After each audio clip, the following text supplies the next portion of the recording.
Hongera sana kwa wewe ulioweza kuitwa kazini leo, na hii ni Taasisi za Umma.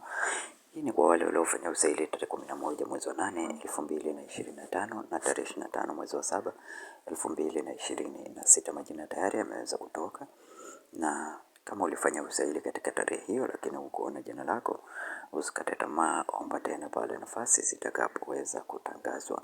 Hapa kuna nafasi nyingi sana na ni taasisi mbalimbali za umma ikiwemo madaktari, walimu pamoja na taasisi zingine.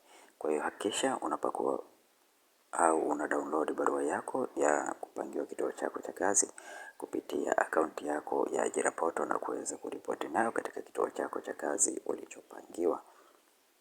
Hakikisha unafika ukiwa na vyeti vyako original kuanzia cheti cha darasa, cheti cha form 4 na kuendelea. Kuiweza kupata PDF feature katika group letu la WhatsApp, link nimekuweka katika description ya video hii. Lakini pia kwa wewe ambaye ni mara yako ya kwanza kuingia katika channel ya Feaboy, tafadhali bonyeza neno subscribe, like video hii na share video hii kwa wengine wengi zaidi. Asante na karibu, tukutane tena katika video inayofuata.